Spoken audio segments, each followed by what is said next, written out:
তুমি কোথায় যাচ্ছ? এই বাড়ি ছেড়ে একবারে চলে যাচ্ছি। কি বলছো বৌমা? তুমি বাড়ি ছেড়ে কেন যাবে? কারণ আপনার ছেলে আমাকে ধোঁকা দিয়েছে। আমাকে বিয়ে করে সে অফিসে বসে আরেকটা মেয়ের সাথে ফষ্টি নষ্টি করছে। আবির, বৌমা যা বলছে সব সত্যি? শুধু তাই না মা, বিয়ের আগে আপনার ছেলে আমার পিছে পিছে ঘুরতো, কিন্তু বিয়ের পরে সে পুরোই চেঞ্জ। তার আচার ব্যবহার কথাবার্তা শুনে মনে হয় তার এখন আমাকে ভালোই লাগে না। আপনার ছেলে আমাকে পাত্তা দেয় না, আমার সাথে ঠিক মতো কথা বলে না।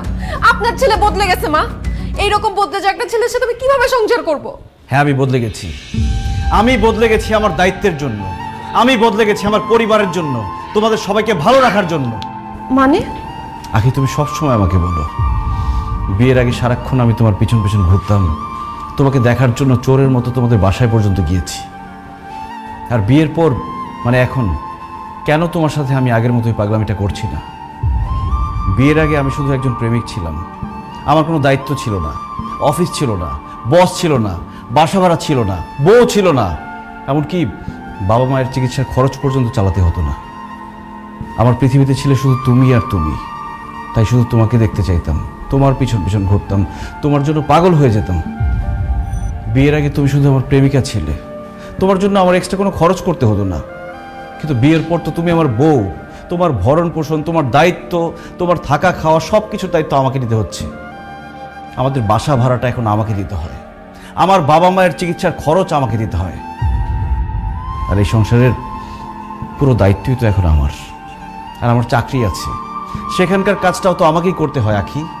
বসের মন জুগিয়ে চলতে হয়। তুমি সবসময় আমাকে বলো না আমি তোমার পাশে শুয়ে থাকি, কিন্তু তারপরও তোমার সাথে হাসি মুখে কেন কথা বলি না? কারণ আমি তখন চিন্তা করি, আমি ভাবি যে আমার বউটার মুখে সবসময় হাসি কিভাবে ধরে রাখতে পারবো। ওই দিন তুমি সাজগোজ করে নতুন শাড়ি পরে আমার সামনে এসেছিলে, আর আমি তোমার প্রশংসা করিনি বলে তুমি আমার উপর রাগ করেছো। কিভাবে আমি তোমার প্রশংসা করব? আমি তো তখন ভাবছিলাম যে আমি কিভাবে আমার বউকে আরেকটা নতুন শাড়ি কিনে দিতে পারবো, কিভাবে আমার বউটা সবসময় সাজগোজ করে থাকতে পারবে, সেটা নিয়ে ভাবছিলাম। আমি প্রশংসা করতে পারিনি। এই জন্য আমি 9টা থেকে 5টা পর্যন্ত অফিস করি, মাঝে মধ্যে এক্সট্রা কাজও করি। অফিসে বসের সাথে কথা বলে, কলিগদের সাথে কথা বলার পর আর কথা বলার মতো কোনো শক্তি থাকে না আমার। তাই এসে আমি শুয়ে পড়তে চাই। আখি, দিন শেষে আমিও মানুষ, আমি রোবট না। আমিও ক্লান্ত হই, আমারও ঘুম আসছে, আমার ঘুম আসতে ইচ্ছে করে। তুমি সবসময় বলো না কেন আমি কাজকে সবসময় প্রাধান্য দিই, বসকে সবসময় প্রাধান্য দিই? আমার বসকে যদি আমি প্রাধান্য না দিই, আমার চাকরিটা চলে গেলে আমি তোমাদেরকে কোথায় রাখবো, কি খাওয়াবো? আখি, প্রেমিকের সাথে কখনো স্বামীর তুলনা করো না। একজন প্রেমিকের কোনো দায়িত্ব নেই, সে অনেক কিছুই করতে পারে, কিন্তু একজন স্বামীর মাথায় তার স্ত্রী, তার সংসার, তার বাবা মা সব কিছুর দায়িত্ব থাকে।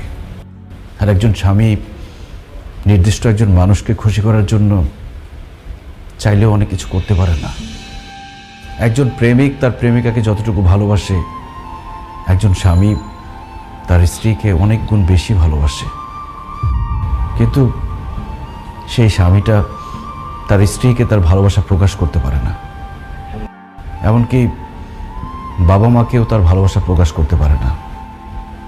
আর সবার জন্য করে যাওয়া এই লোকটাকেই সবাই দোষ দেয়। ওই যে কথায় আছে না, যে করে বেশি তার দোষও বেশি। আমি দোষী হয়ে তোমাদের মাঝে থাকতে চাই, তারপরও চাই তোমরা যাতে ভালো থাকো, নিরাপদে থাকো। তুই যে কথাটা বললি, এই কথাটা সব স্বামীর কথা। তোর মা আমার সাথে এরকম অভিমান করতো, তো আমি তোর মতো করে এরকম ভালোভাবে তাকে বুঝাইতে পারি নাই। বৌমা, আমার ছেলে বদলায় নাই, তোমার স্বামী মোটেই বদলায় নাই। সে আমাদের ভালোর জন্যে, আমাদেরকে ভালো রাখার জন্যে আমরা তাকে বদলাই দিছি। একদম ঠিক কথা বলছো। আমার ছেলেটাই আমাদের সবার দায়িত্ব নিতে গিয়ে হাসতে ভুলে গেছে, নিজেকে ভালো রাখতে নিজের আরামায়েশের কথা সব বাদ দিয়ে দিয়েছে। আমি মা হয়ে একটাবারের জন্য বুঝতে পারি নাই আমার ছেলের এই কষ্ট। আমি কেমন মা? বাবা বাবা আসলে না, এই যে আমরা সবাই স্বার্থপর, শুধু নিজেরটা আদায় করতে জানি, নিজেরটা বুঝি শুধু। যে যে মানুষটা সারাক্ষণ আমাদের জন্য, আমাদের দায়িত্বের জন্য সারাক্ষণ এভাবে পরিশ্রম করছে, খেটে মরছে, তাকে তো কিছু বলেই না, শুধু অভিযোগ করি না, শুধু অভিযোগিত করি আমরা। কোনোদিন ছেলেটার মাথায় হাত রেখে বলে নাই বাবা তোর কি অনেক কষ্ট হচ্ছে, তোর কি ক্লান্ত লাগতেছে। ম্যাম, আমি জানতাম যে আপনি হয়তো স্যারকে ভুল বুঝবেন, তাই নিজেই ক্লিয়ার করার জন্য চলে আসলাম। আসলে ম্যাম, আমার হাতে ধাক্কা লেগেই স্যারের গায়ে পানি পড়েছিল, সেটাই আমি টিস্যু দিয়ে মুছছিলাম, আর আপনি সেটা দেখেই স্যারকে ভুল বুঝছেন।